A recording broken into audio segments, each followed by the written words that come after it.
Kami naikkan pujian hanya bagimu Tuhan, Kau Raja kami, Kaulah Tuhan. Mari kita naikkan penyembahan kita untuk Tuhan. Ya ralaba shen ya ralaba ralaba shatu karalaba. Ya ralaba shen ya ralaba shen ya ratakaralaba ya ralaba. Oh, kami ada sebab Engkau, sebab anugerah-Mu ya Tuhan. Oh,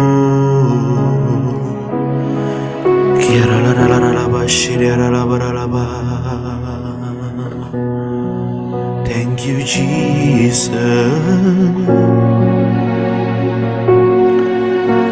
Mari bersama-sama kita naikkan penyembahan kita untuk Tuhan, dan akan syukur kita berikan penyembahan kita, pujian kita untuk Tuhan.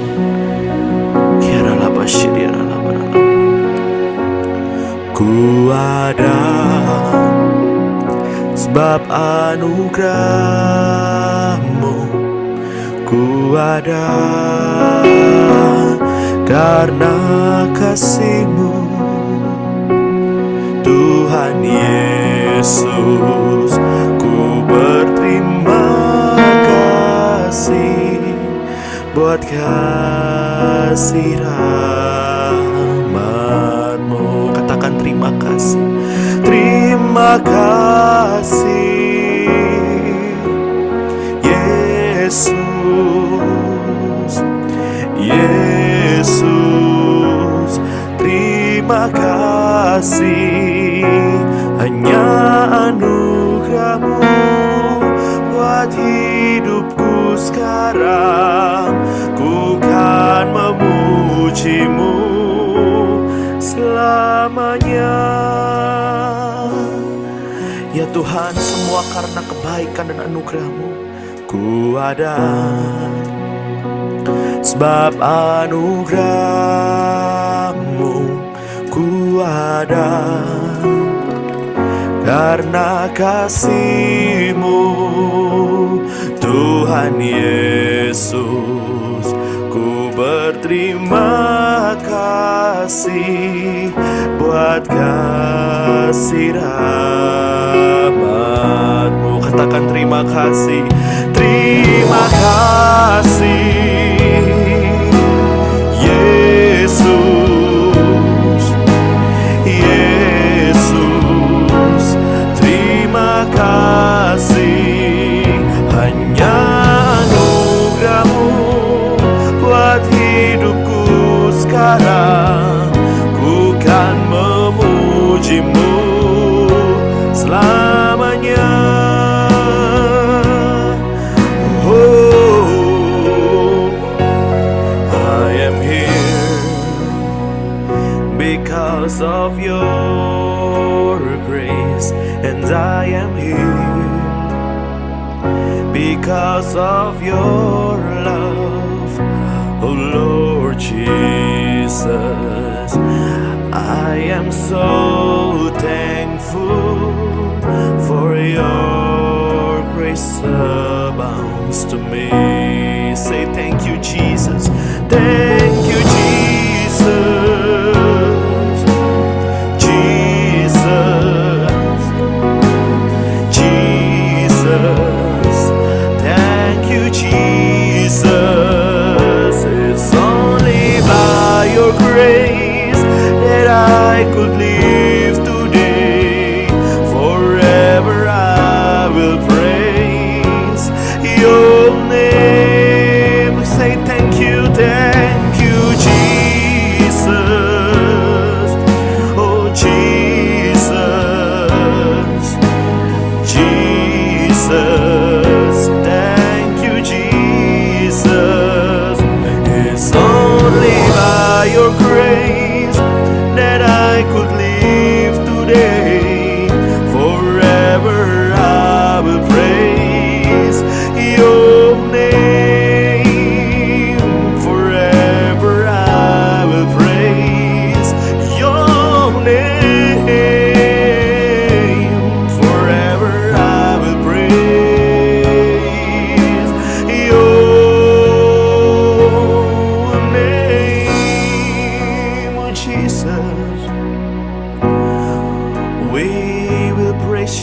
semoga kepadamu Tuhan kami naikkan segala pujian dan penyembahan kami. Haleluya Yesus.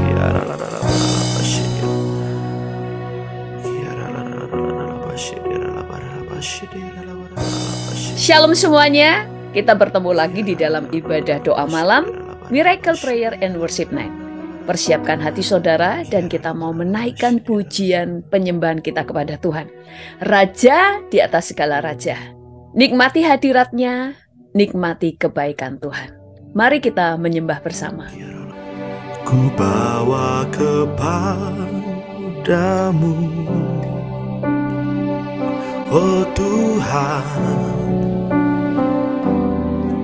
persembahanku ini, ya Tuhan. Ku ingin Engkau menerima kurban syukurku melalui pujian. Ku bawa kepadamu Tuhan, ku bawa kepadamu, oh Tuhan, persembahanku ini. Haleluya. Ku ingin Engkau menerima korban syukurku melalui pujian. Takkan pernah ku bawa selain yang terbaik, yang harum dan sejati di hadapan tatamu. Yesusku, terimalah korban syukurku ini yang mengalir di hatiku sebagai penyembahanku. Ku bawa kepadamu, oh Tuhan, persembahanku ini, ya Tuhan. Ku ingin Engkau menerima korban syukurku melalui pujian. Haleluya. Takkan pernah ku bawa selain yang terbaik,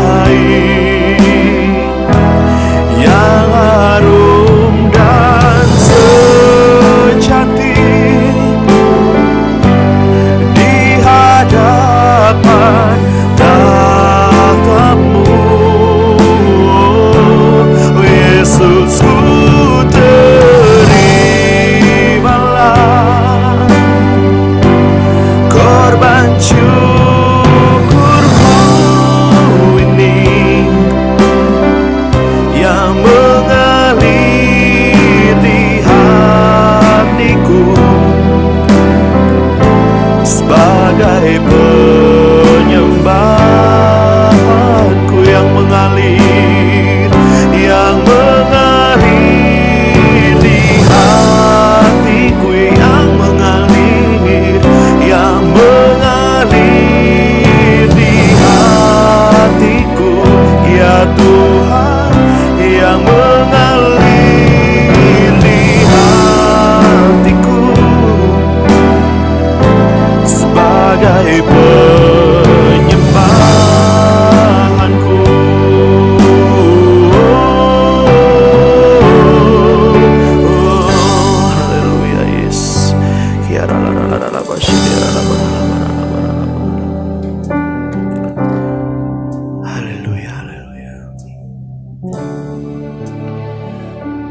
Mari Bapak Ibu semuanya, kita siapkan hati kita untuk kita akan memuji dan menyembah Tuhan. Mari jangan hanya berdiam diri Bapak Ibu, mari saya ajak kita semua untuk bersungguh-sungguh. Kita naikkan pujian, nyanyikan lagu-lagu baru buat Tuhan. Mari kita ingat kembali betapa baiknya Tuhan. Mujizat demi mujizat kita terima. Anugerah Tuhan yang begitu luar biasa juga kita terima. Bahkan dengan segala apapun yang Tuhan telah berikan kepada kita, tidak akan pernah bisa kita mengembalikan atau membayarnya. Maka dari itu Bapak Ibu semuanya, mari kita bersuka cita dan lepaskan segala beban pikiranmu.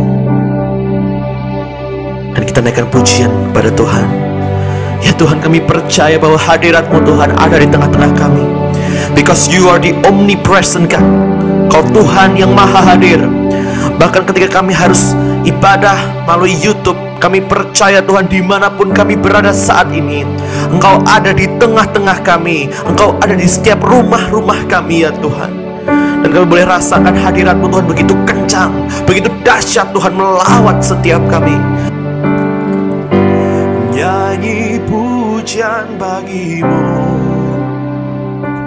Tuhan, pujian bagi-Mu, haleluya. Tuhan, sebab nama-Mu besar, nama-Mu besar dan layak dipuji. Nyanyi pujian bagi-Mu Tuhan, pujian bagi-Mu Tuhan, nama-Mu besar dan layak dipuji. Katakan nyanyian pujian, nyanyi pujian bagi-Mu Tuhan, pujian bagi-Mu Tuhan, sebab nama-Mu besar, nama-Mu besar dan layak dipuji. Oh, nyanyi pujian bagi-Mu Tuhan, pujian bagi-Mu Tuhan, nama-Mu besar dan layak dipuji. Oh, I sing praises to Your name, oh Lord, praises to Your name, oh Lord, for Your name is great and greatly to be praised. Oh, I sing praises to Your name, oh Lord, and praises to Your name, oh Lord, for Your name is great and greatly to be praised.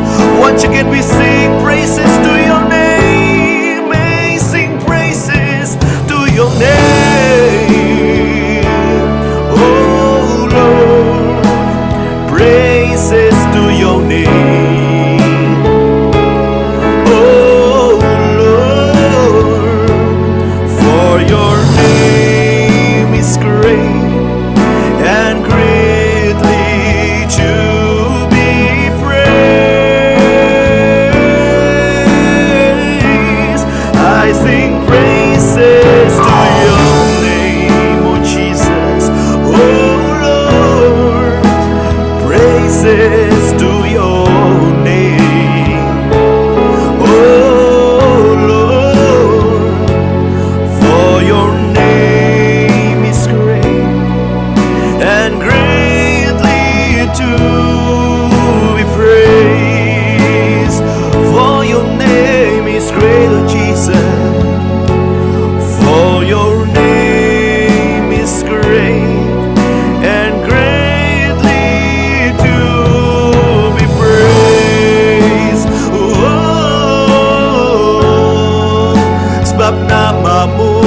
besar Tuhan, layak disembah, layak dipuji.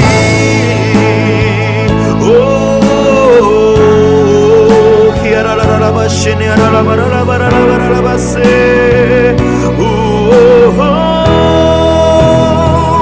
di saat ku tak berdaya, kuasa-Mu yang sempurna.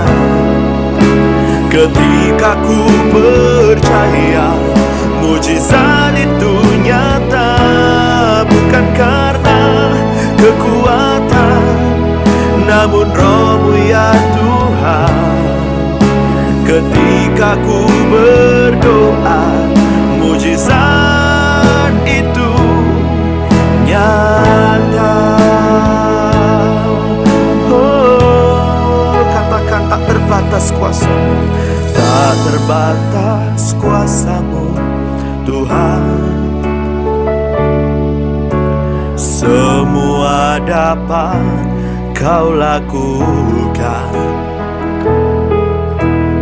apa yang kelihatan mustahil bagiku, itu sangat mungkin bagimu. Tak terbatas, tak terbatas kuasa-Mu Tuhan. Semua dapat Kau lakukan, apa yang kelihatan mustahil bagiku, itu sangat mungkin bagimu.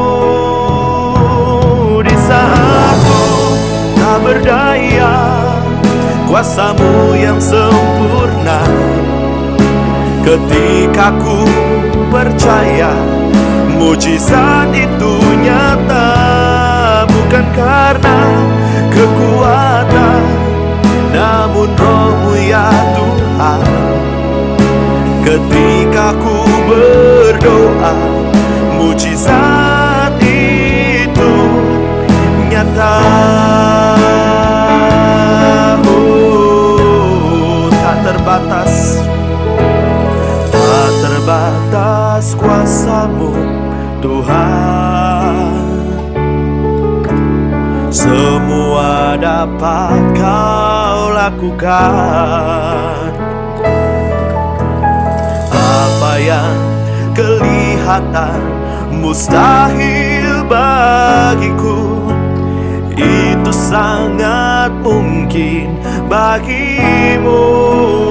Oh, di saat ku tak berdaya, kuasa-Mu yang sempurna. Ketika ku percaya mujizat itu nyata, bukan karena kekuatan, namun Roh-Mu ya Tuhan. Ketika ku berdoa, mujizat itu nyata. Katakan mujizat dekat di mulutku. Mujizat itu dekat di mulutku, dan ku hidup oleh percaya. Oh, oh, di saat ku tak berdaya, kuasa-Mu yang sempurna. Ketika ku percaya mujizat itu nyata, bukan karena kekuatan, namun Roh-Mu ya Tuhan.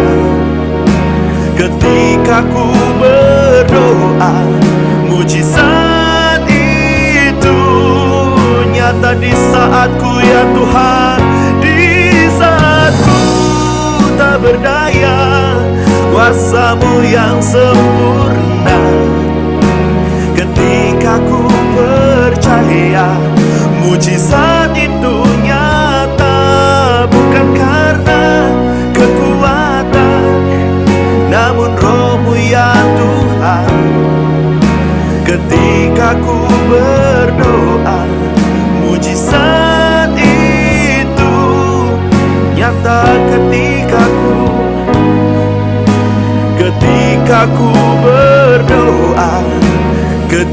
ketika ku percaya, ketika ku berdoa, mujizat itu nyata. Haleluya, kami percaya mujizat-Mu nyata, ya Tuhan, dalam setiap perkara kami. Tiada la basini la baso,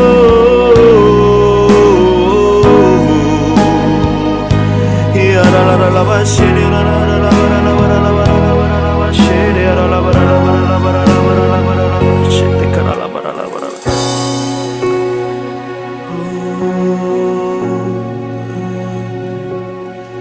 haleluya.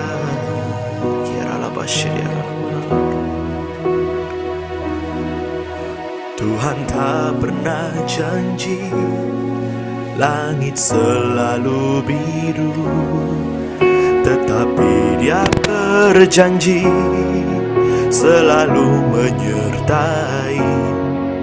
Tuhan tak pernah janji jalan selalu rata, tetapi Dia berjanji berikan kekuatan.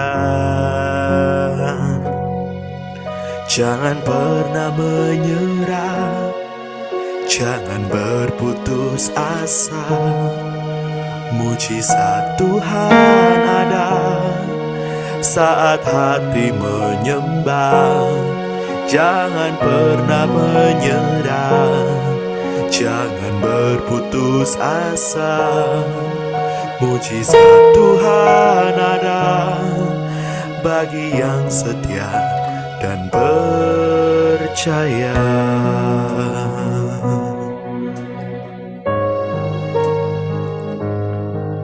Tuhan tak pernah janji langit selalu biru, tetapi Dia berjanji selalu menyertai. Tuhan tak pernah janji jalan selalu rata, tetapi Dia berjanji berikan kekuatan. Oh, jangan pernah menyerah, jangan berputus asa. Mujizat Tuhan ada saat hati menyembah. Jangan pernah menyerah dan jangan berputus asa. Mujizat Tuhan ada bagi yang setia dan percaya. Jangan pernah menyerah, jangan pernah menyerah dan jangan berputus asa. Mujizat Tuhan ada saat hati menyembah. Dan jangan pernah menyerah, jangan berputus asa. Mujizat Tuhan ada bagi yang setia dan percaya.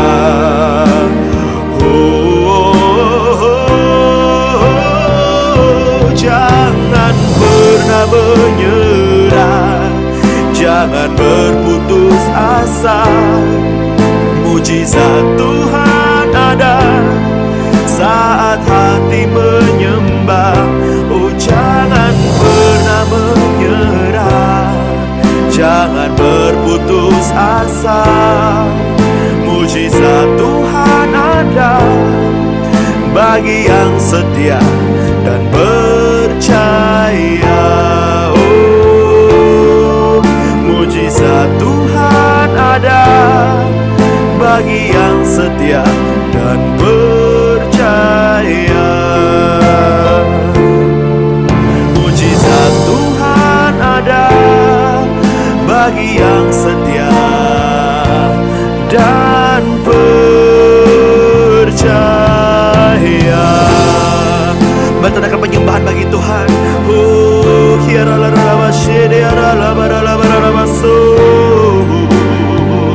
Haleluya. Kami naikkan pujian kami kepadamu Tuhan.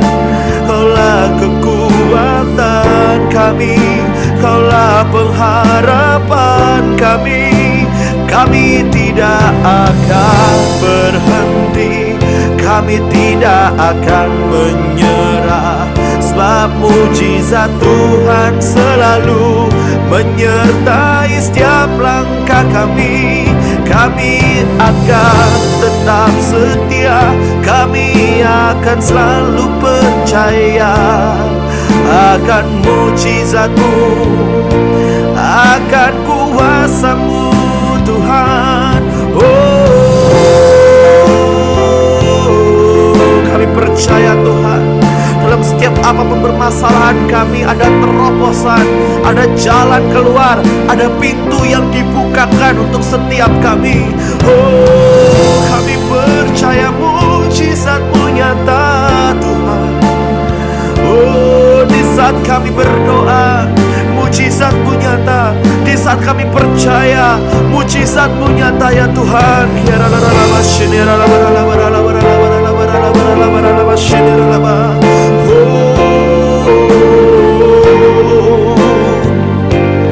Mari kuatkan hati kita terus teguh mengikut Tuhan apapun yang terjadi dalam hidup kita.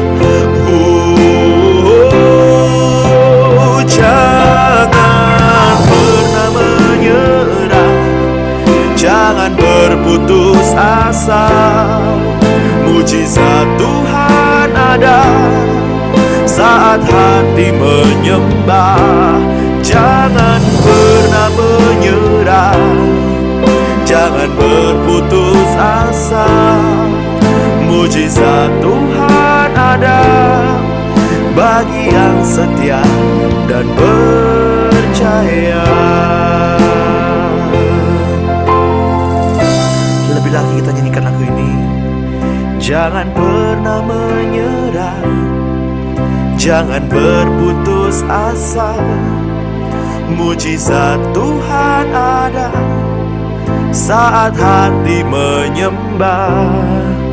Jangan pernah menyerah, jangan berputus asa. Mujizat Tuhan ada bagi yang setia dan percaya. Katakan mujizat Tuhan ada. Mujizat Tuhan ada bagi yang setia dan percaya.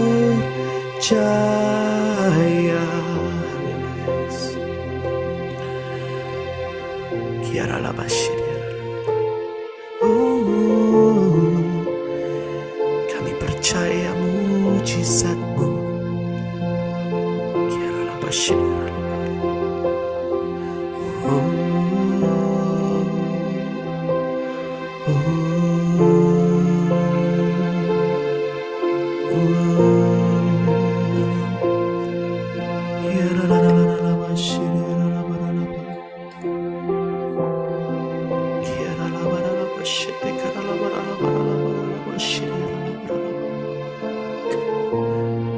Kami tinggikan, kami muliakan Kau.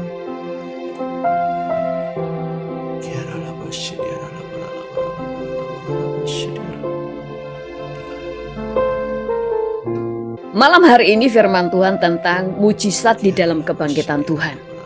Peristiwa kematian dan kebangkitan Tuhan Yesus adalah peristiwa yang sangat besar bagi dunia ini, terutama bagi orang percaya. Ada banyak orang yang berkata, kelahiran Yesus tidak kalah penting dengan kematiannya. Karena kalau dia tidak lahir, dia tidak akan pernah mati. Dan kalau dia tidak pernah mati, maka tidak akan ada kebangkitan.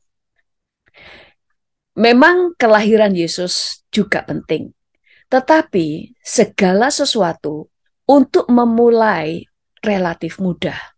Yang paling sulit adalah bagaimana kita mengakhiri sebuah pertandingan dengan finish strong, mengakhiri pertandingan dengan kemenangan.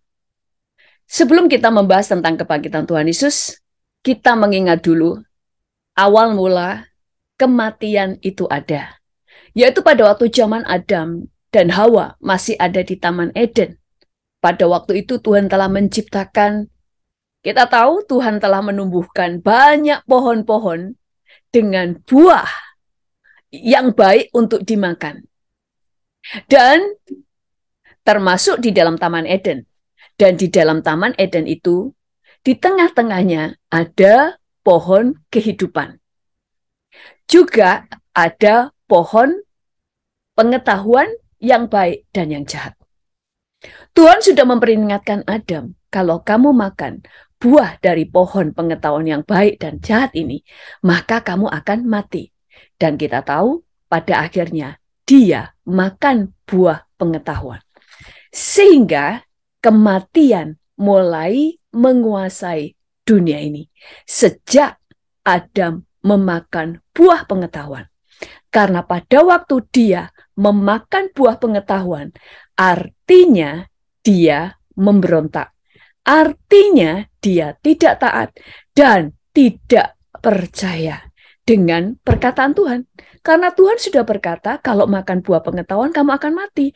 Tetapi dia lebih percaya kepada iblis, bahwa iblis berkata, kamu tidak akan mati kalau makan buah pengetahuan, tapi kamu justru akan menjadi seperti Allah. Adam lupa bahwa dia itu sudah seperti Allah, karena Alkitab sudah berkata, aku menciptakan manusia menurut gambar dan rupaku, yaitu menurut gambar dan rupa Allah itu sendiri. Dia punya otoritas, dia punya kuasa, dia sangat mirip dengan Allah. Tetapi iblis berkata, kalau kamu makan buah ini, kamu akan menjadi seperti Allah. Karena dia melupakan bahwa dia sudah seperti Allah. Karena dia diciptakan menurut gambar dan rupanya. Sehingga dia jatuh dalam dosa karena tidak percaya dengan yang dikatakan Allah, tetapi lebih percaya dengan apa yang dikatakan iblis.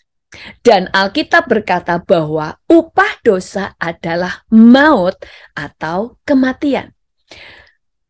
Kematian itu ada 3 level. Yang pertama, waktu Adam makan buah pengetahuan, hari itu juga, detik itu juga, dia mengalami kematian, yaitu kematian rohani. Hari itu juga, ketakutan mulai ada di dalam hatinya. Dia kehilangan yang namanya damai sejahtera. Karena damai sejahtera hanya didapatkan waktu kita punya hubungan dengan Allah. Jadi kematian yang pertama adalah terputus dari Allah. Sehingga hari itu dia mulai merasa ketakutan. Karena dia makan buah pengetahuan, maka dia diusir dari Taman Eden. Kalau hari itu Adam lebih memilih buah kehidupan daripada buah dari pohon pengetahuan, maka waktu dia makan buah dari pohon kehidupan, maka pasti pohon pengetahuan itu lenyap. Kenapa? Karena di dalam pohon pengetahuan ada kematian. Dan di dalam pohon kehidupan ada kehidupan yang dari Allah, yaitu kehidupan yang kekal. Kehidupan itu mengalahkan kematian. Dan pada waktu ada makan buah pengetahuan, buah kehidupan, pasti buah pengetahuan itu lenyap. Karena buah pengetahuan itu ada di sana hanya untuk memberikan ujian dan untuk menyatakan bahwa Adam diberikan hak untuk memilih. Pertama, waktu Adam makan buah pengetahuan, hari itu juga, sekali lagi, maka kuasa kematian mulai bekerja. Sejak hari itu, tidak ada manusia yang tidak mati. Dan kita tahu setelah dia makan buah pengetahuan, dia diusir dari Taman Eden. Sejak itu, dia hanya bisa bertemu dengan Tuhan lewat imannya. Dia bertemu dengan Tuhan lewat doa. Tadinya di Taman Eden, dia bisa bertemu Tuhan face to face tanpa halangan. Dia bisa ngobrol dengan Tuhan, dia berjalan-jalan dengan Tuhan, dan Eden itu sudah seperti surga. Saudara bisa mendengarkan khotbah saya tentang Taman Eden. Sehingga kematian pertama adalah putus dari Allah. Dan itu menakutkan bagi Adam. Kematian yang kedua adalah kematian secara fisik. Sehingga Adam pada waktu umur 930 tahun, dia mati. Demikian juga dengan seluruh manusia. Hanya 2 manusia yang tidak mati tapi langsung diangkat ke surga karena punya pergaulan dengan Tuhan. Mereka tinggal di dalam hidup Allah sehingga kehidupan Tuhan tinggal di dalam mereka sehingga mereka diangkat hidup-hidup atau di rapture, yaitu Henoh dan Elia. Tetapi selebihnya semuanya mengalami kematian. Salah satu bentuk kematian adalah ada sakit penyakit, kita mulai menua, sel-sel kita semakin tua semuanya mati, sehingga tidak ada regenerasi, rambut mulai rontok dan sebagainya. Itu adalah kematian. Dan level yang terakhir, kematian adalah terputus dari Allah, hilang selama-lamanya, atau masuk neraka. Kematian yang ketiga inilah kematian yang paling menakutkan. Karena itu adalah terakhir dan tidak ada lagi pertolongan. Tetapi tadi firman Tuhan berkata bahwa upah dosa adalah maut. Yesus selama di bumi, dia adalah manusia 100%. Yesus memang Allah 100% dan manusia 100%. Tetapi waktu di bumi, karena dia harus menjadi pengganti manusia untuk menerima hukuman, maka dia harus benar-benar menjadi manusia 100%. Itu sebabnya Alkitab berkata, Filipi 2 ayat 6-8 berkata, Kristus Yesus yang walaupun dalam rupa Allah tidak menganggap kesetaraan dengan Allah itu sebagai milik yang harus dipertahankan, melainkan telah mengosongkan dirinya sendiri dan mengambil rupa seorang hamba dan menjadi sama dengan manusia. Dan dalam keadaan sebagai manusia, ia telah merendahkan dirinya dan taat sampai mati, bahkan sampai mati di kayu salib. Yang kita mau garis bawahi dikatakan walaupun dalam rupa Allah tidak menganggap kesetaraannya dengan Allah sebagai milik yang harus dipertahankan, melainkan telah mengosongkan dirinya sendiri dan mengambil rupa seorang hamba dan menjadi sama dengan manusia. Jadi pada waktu Yesus datang ke bumi, dia memang Allah tetapi tidak memakai kuasa kealahannya. Karena dia adalah Allah yang konsekuen dengan perkataannya.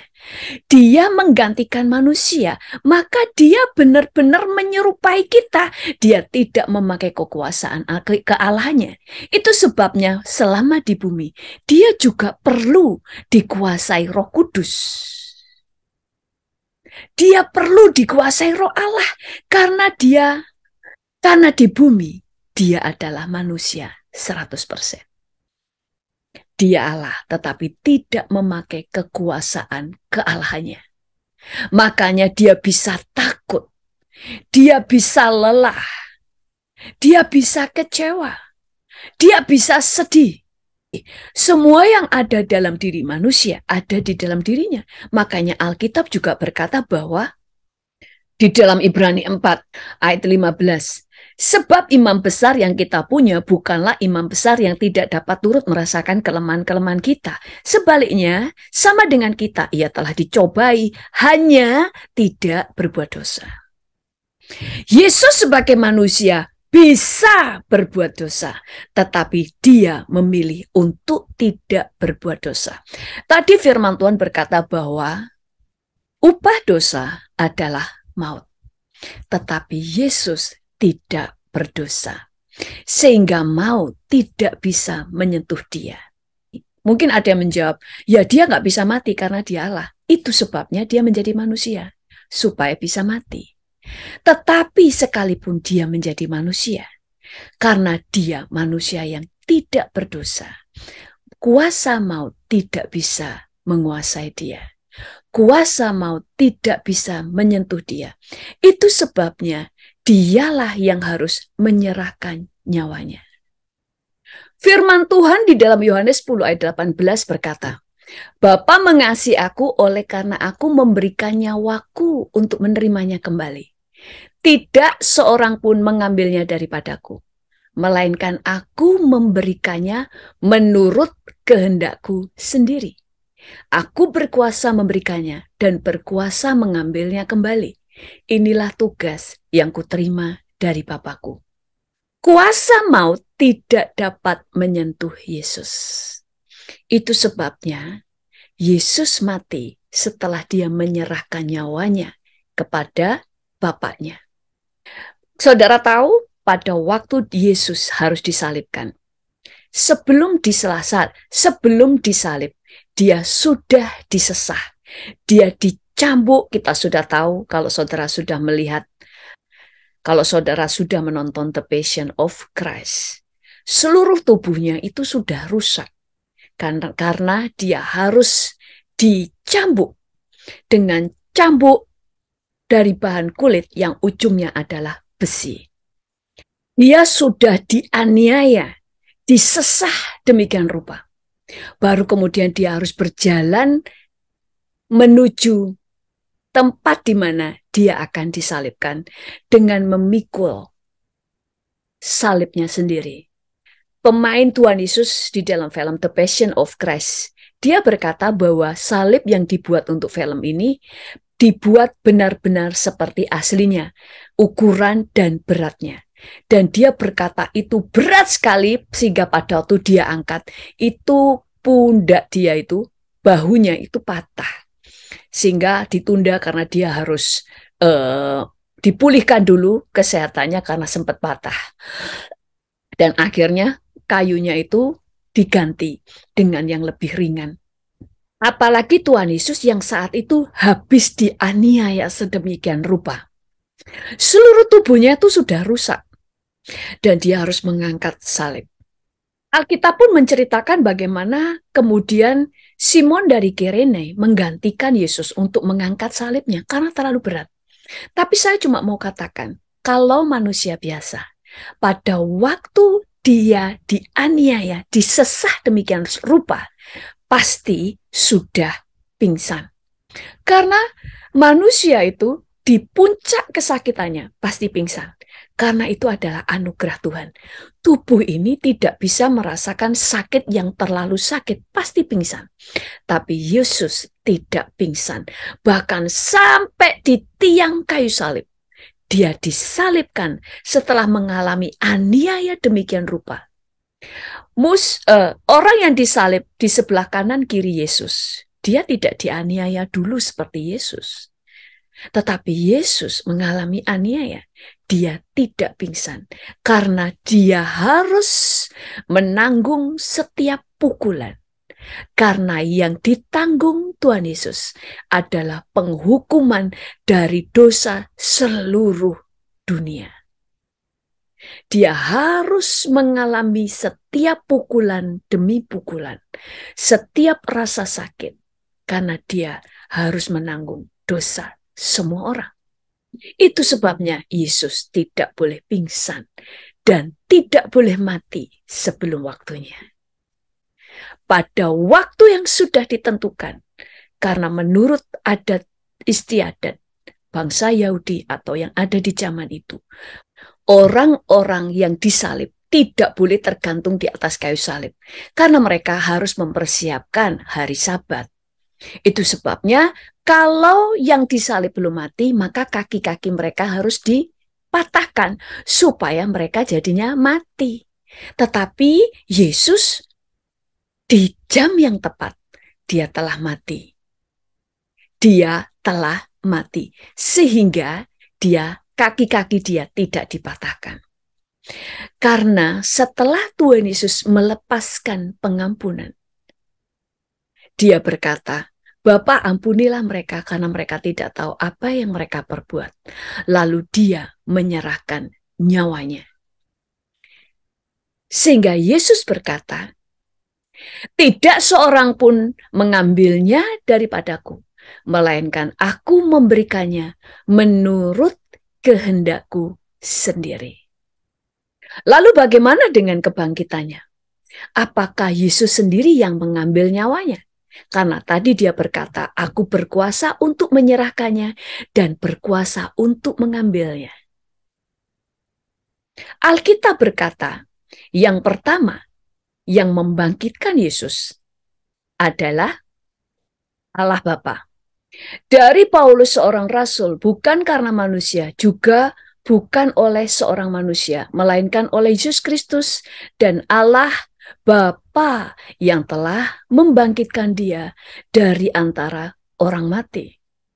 Kemudian di dalam Roma 8 ayat 11 berkata adalah Roh Allah. Dan jika roh dia yang telah membangkitkan Yesus dari antara orang mati diam di dalam kamu, maka ia yang telah membangkitkan Kristus Yesus dari antara orang mati akan menghidupkan juga tubuhmu yang fana itu oleh rohnya yang diam di dalam kamu.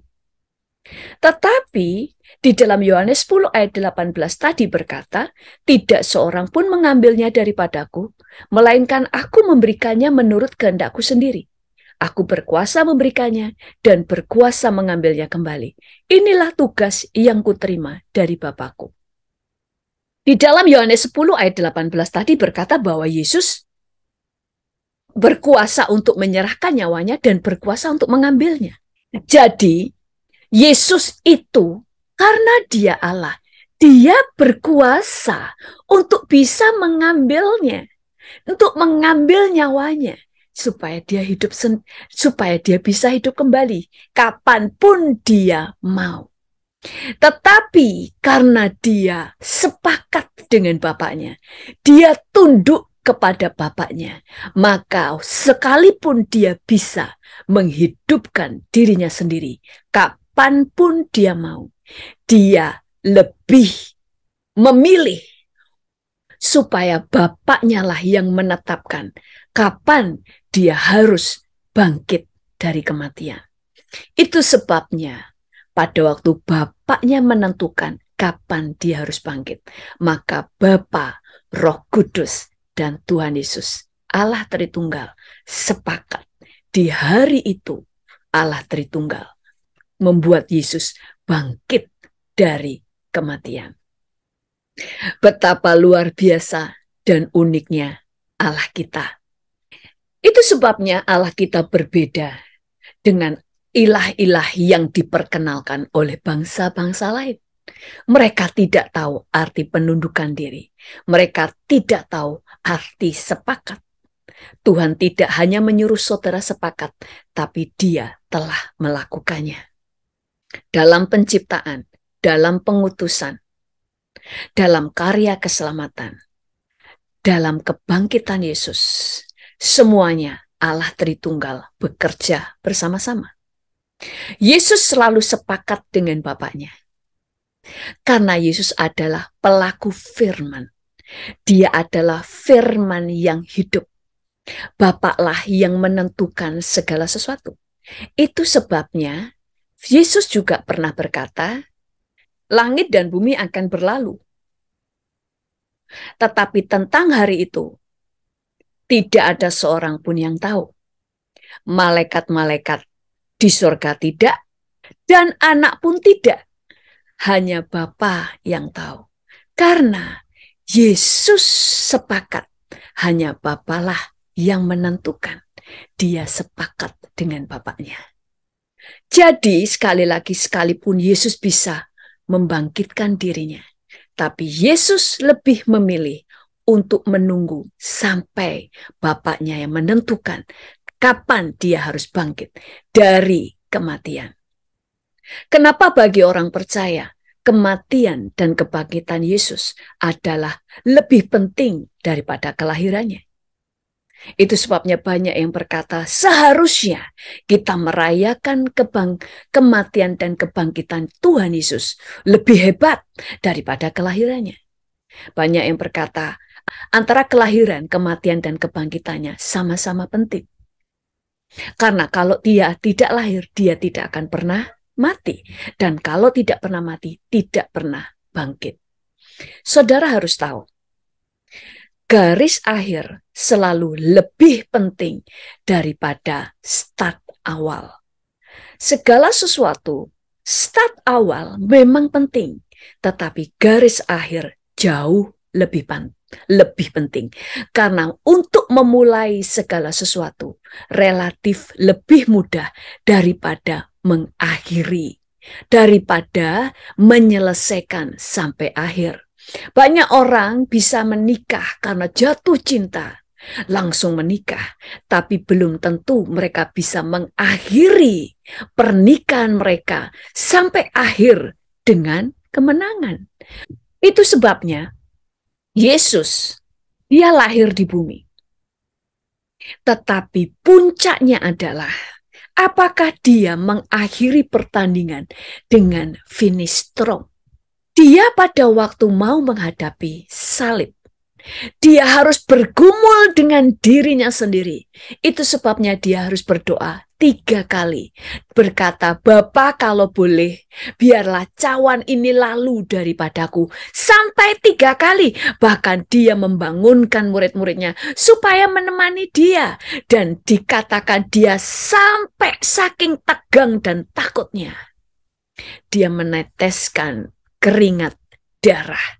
Secara kedokteran itu berarti stres dan ketakutan tingkat tinggi sampai pembuluh darahnya pecah dan darahnya bercampur dengan keringat dan menetes sehingga keringatnya berupa darah.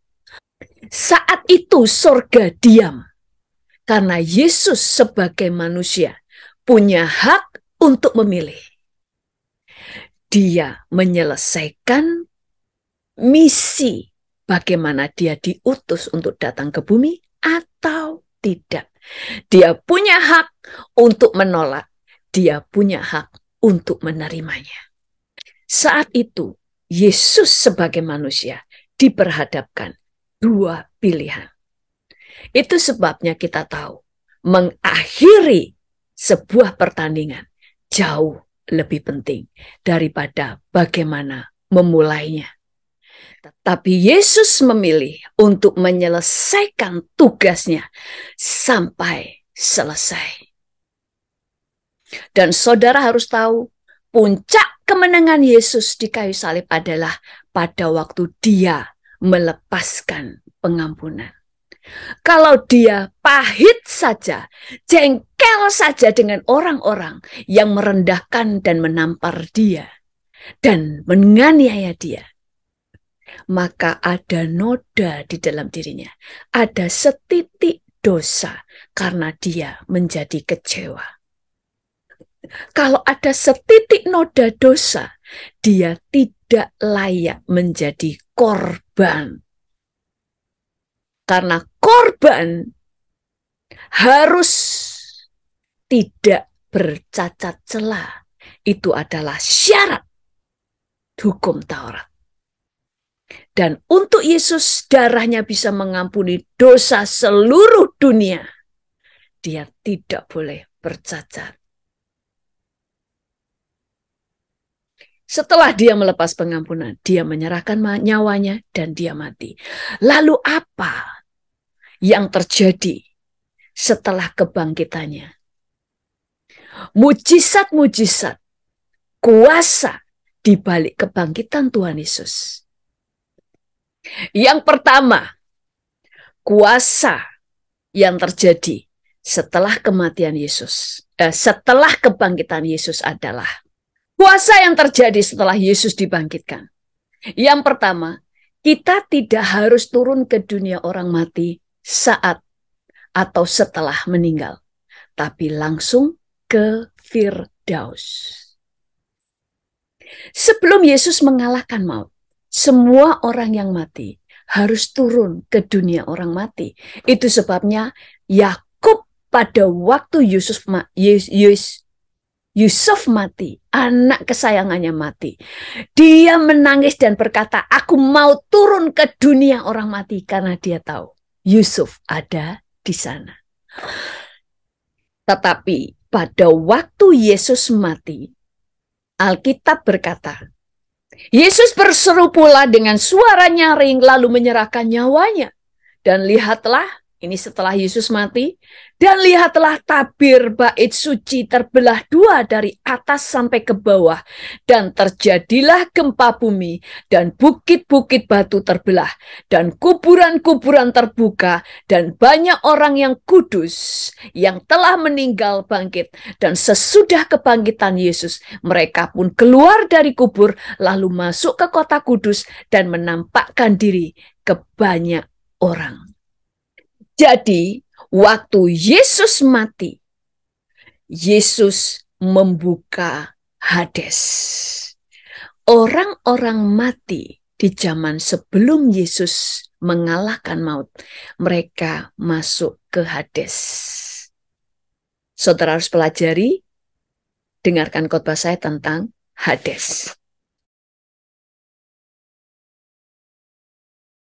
Yang pertama, tempat orang tidak percaya. Yang kedua adalah tempat orang percaya, yaitu yang menyembah kepada Allah Yehova. Itu yang disebut dengan tempat di mana ada di pangkuan Abraham. Makanya, waktu Lazarus mati, dia ada di pangkuan Abraham. Itu maksudnya ada di sandaran Abraham. Disitulah mereka berada. Tapi waktu Yesus mati, dia mengoyakkan Hades.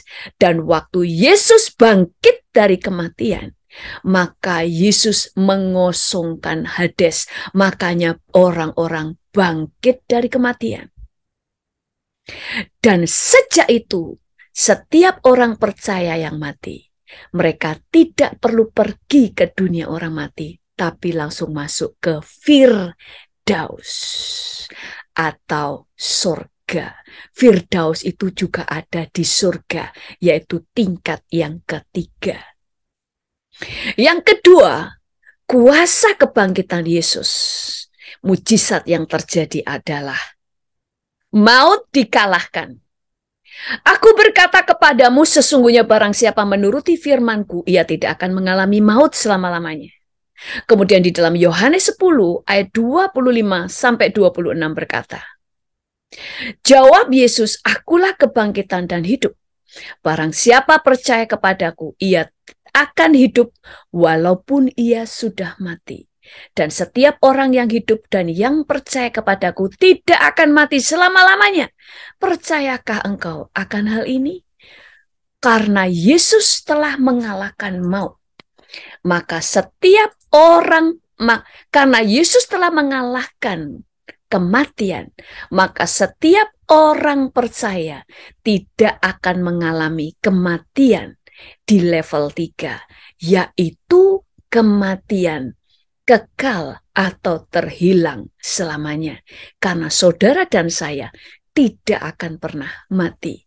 Waktu sekarang kita mati, hanya tubuhnya yang mati, tapi kita langsung ke surga.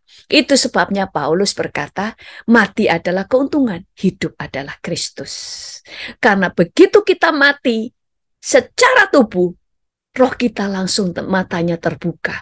Kita sudah ada di Firdaus atau di surga tingkat yang ketiga. Yang ketiga adalah kita dimerdekakan dari hukuman dosa. Karena kebangkitan Yesus dari kematian membuat kita dimerdekakan dari hukuman dosa. Aku berkata kepadamu, sesungguhnya barang siapa mendengar perkataanku dan percaya kepada Dia yang mengutus aku, ia mempunyai hidup yang kekal dan tidak turut dihukum, sebab ia sudah pindah dari dalam maut ke dalam hidup. Yang keempat adalah kebangkitannya memberi kita jaminan bahwa kita juga akan dibangkitkan dari kematian. Alkitab berkata, karena sama seperti semua orang mati dalam persekutuan dengan Adam, demikian pula semua orang akan dihidupkan kembali dalam persekutuan dengan Kristus. Tetapi tiap-tiap orang menurut urutannya, Kristus sebagai buah sulung, sesudah itu mereka yang menjadi miliknya pada waktu kedatangannya. Dikatakan bahwa Yesus adalah yang sulung. Dan kita juga akan dibangkitkan setelah kematian. Semuanya akan dibangkitkan. Yesus adalah yang sulung di antara kita semuanya. Jadi kita punya jaminan tidak akan pernah mengalami kematian. Dan ada jaminan bahwa tubuh kita pada akhir zaman akan dibangkitkan. Yang kelima adalah pada waktu Yesus bangkit dari kematian, menandakan bagaimana Yesus telah mengalahkan musuh. Dia telah menginjak kepala ular. Itu sebabnya saudara dan saya diberi kuasa untuk menang. Kita diberi kuasa untuk menang dari sifat dosa kita karena kita sudah dipindahkan dari dalam maut ke dalam hidup. Tidak ada alasan bagi kita tidak menang dari dosa. Kita bisa jatuh, tapi kita bisa cepat untuk bangkit lagi. Itu sebabnya sejak kita menerima keselamatan, kita bisa dibawa terus naik, yaitu bertumbuh di dalam kebenaran, semakin hari semakin menghasilkan buah yang baik. Bukankah Allah kita luar biasa? Allah kita dahsyat. Sebelum kita berdoa, mari kita menyembah Tuhan satu kali lagi. Kami bersyukur ya Tuhan untuk firman yang telah disampaikan. Biar iman kami Tuhan semakin teguh di dalam Engkau. Karena kami percaya Tuhan, ketika kami menaikkan penyembahan kami, kami bersyukur, maka ada mujizat yang terjadi. Haleluya. Ku yakin saat Kau berfirman, ku menang saat Kau bertindak. Hidupku hanya ditentukan oleh perkataanmu.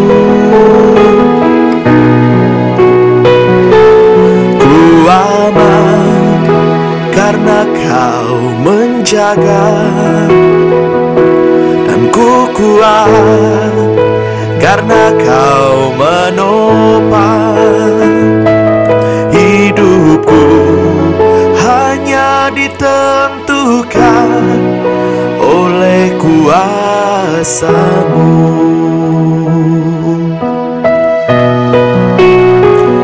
Bagi Tuhan tak ada yang mustahil. Bagi Tuhan tak ada yang tak mungkin. Mujizatnya disediakan bagiku. Ku diangkat dan dipulihkannya. Oh, ku yakin saat Kau berfirman, ku menang saat Kau bertindak. Hidupku hanya ditentukan oleh perkataanmu.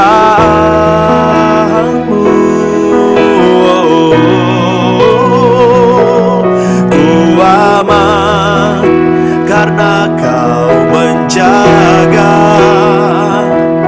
Ku kuat karena Kau menopang. Hidupku hanya ditentukan oleh kuasa-Mu. Oh, bagi Tuhan tak ada yang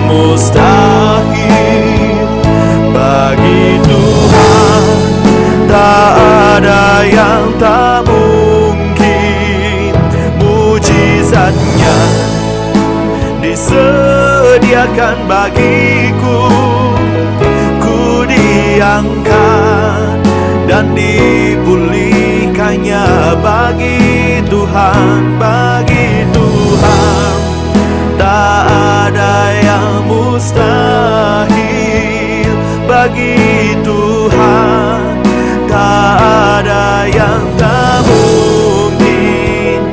Mujizatnya disediakan bagiku. Ku diangkat dan dipulihkannya. Ku diangkat, ku diangkat dan dipulihkannya.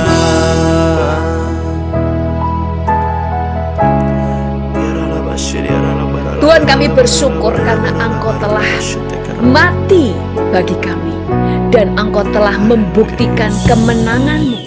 Engkau telah bangkit dari kematian. Engkau telah mengalahkan maut. Engkau telah mengalahkan pekerjaan musuh. Engkau telah meremukkan kepala ular. Sehingga karena kematian dan kebangkitan-Mu membuat kami punya jaminan bisa menang. Kami punya jaminan diselamatkan, dibenarkan, dan dibangkitkan pada waktu akhir zaman. Kami bersyukur kepadamu Tuhan. Engkau bahkan telah menyediakan sorga bagi kami. Engkau juga menyediakan bumi baru dan langit yang baru bagi kami orang percaya. Kami bersyukur kepadamu Tuhan. Terpujilah namamu dalam nama Tuhan Yesus. Haleluya. Amin. Dan sebelum kita menutup dalam doa, saya akan berdoa untuk beberapa permohonan doa. Ada seorang wanita yang dia mengalami penyakit kulit dan dia ingin disembuhkan. Kalau itu adalah saudara, angkat tangan saudara. Mari kita sepakat berdoa bersama-sama. Tuhan, Engkau melihat anakmu ini Tuhan yang mengalami sakit kulit begitu parah. Sehingga dia terus mengalami gatal Tuhan Yesus. Seperti yang dialami oleh Ayub. Tuhan, pada saat ini kuasa kesembuhan terjadi. Saat ini Tuhan, kesembuhan-Mu sempurna. Kami menolak setiap sakit penyakit. Tidak boleh ada kuasa apapun yang menyentuh anak Tuhan. Dan biarlah saat ini aku perintahkan, hai engkau roh sakit penyakit, keluar dari tubuh anak Allah ini. Karena dia adalah bait Allah. Tuhan, biarlah darah-Mu menguduskan dia. Darah-Mu Tuhan menyucikan dia. Dari seluruh ujung rambut sampai ujung kakinya dibasuh oleh darah Yesus. Sembuhkan dia dengan sempurna Tuhan, sehingga anakmu ini bisa melayani Tuhan sampai garis akhir. Amin. Ada beberapa orang yang berdoa, yang ingin didoakan supaya memperoleh pekerjaan. Mari kita berdoa untuk mereka. Tuhan, anak-anakmu ini membutuhkan pekerjaan. Langit dan bumi adalah milik-Mu. Maka Tuhan Yesus, Engkau yang berkuasa untuk membuka jalan, sehingga anak-anakmu ini mendapatkan pekerjaan yang terbaik. Kalau Engkau ingin mereka melakukan hal yang berbeda dari yang mereka pikirkan, berbicaralah kepada mereka Tuhan. Berikan mereka hikmat sehingga mereka tahu apa yang harus mereka lakukan. Kami semua anak-anak-Mu ditentukan menjadi orang-orang yang lebih dari pemenang. Dan apa saja yang kami buat, dibuat Tuhan berhasil. Bahkan firman-Mu berkata, umur panjang ada di tangan kanan kami, dan di tangan kiri kami kekayaan dan kehormatan. Kekayaan sudah Engkau taruhkan kepada anak-anak-Mu ini. Itu sebabnya mereka hanya membutuhkan hikmat daripada-Mu. Dan buka mata rohani mereka, sehingga mereka bisa melihat potensi, karunia, dan kemampuan yang bisa mereka lakukan untuk menciptakan lapangan pekerjaan yang baru. Mereka tidak butuh mendapat pekerjaan, tetapi mereka punya kuasa untuk membuka lapangan pekerjaan. Karena kami percaya Engkau bekerja jauh lebih banyak, jauh lebih dahsyat daripada apa yang anak-anak-Mu pikirkan. Terima kasih Tuhan, dalam nama Tuhan Yesus. Amin. Dan kita juga akan berdoa untuk seorang ibu yang rindu memiliki rumah yang akan dia pakai untuk rumah doa. Mari kita berdoa. Tuhan, Kau melihat kerinduan anakmu ini Tuhan. Dia ingin punya rumah yang akan dipakai untuk rumah doa. Kami percaya Tuhan Yesus, setiap kerinduan anakmu Engkau telah mendengarnya. Engkau yang berkuasa Tuhan untuk membuat apa yang dia rindukan terjadi. Karena dia telah berharap kepada Allah yang tepat.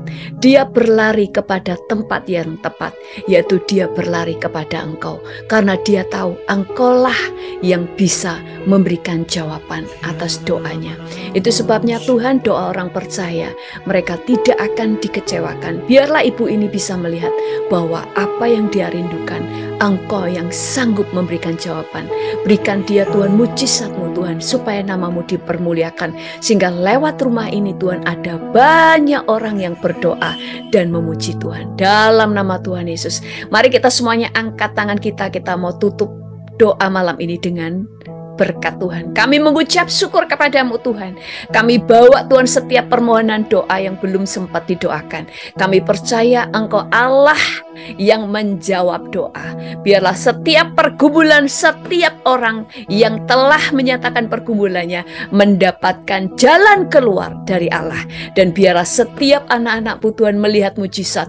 Karena sebagai anak mereka berhak mendapatkan pertolongan dan mujizat jawaban doa dari Bapaknya, yaitu Engkau sendiri. Dan saat ini kami mau menerima berkat-Mu Tuhan. Biarlah berkat rahmat dari Allah Bapa, kasih sayang dari Tuhan Yesus, persekutuan dengan Roh Kudus memberkati kami semuanya dari hari ini sampai Yesus datang kedua kalinya. Dalam nama Tuhan Yesus, haleluya, amin.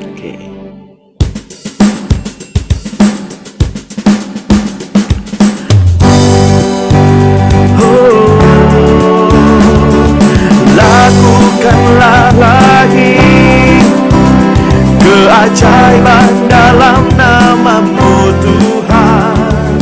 Nyatakanlah lagi kemuliaan-Mu atas hidupku. Hidupku penuh mujizat. Oh, lakukanlah lagi keajaiban dalam nama-Mu Tuhan. Nyatakanlah lagi kemuliaan-Mu atas. Lakukanlah lagi, oh, lakukanlah lagi keajaiban dalam nama-Mu Tuhan. Nyatakanlah lagi kemuliaan-Mu atas hidup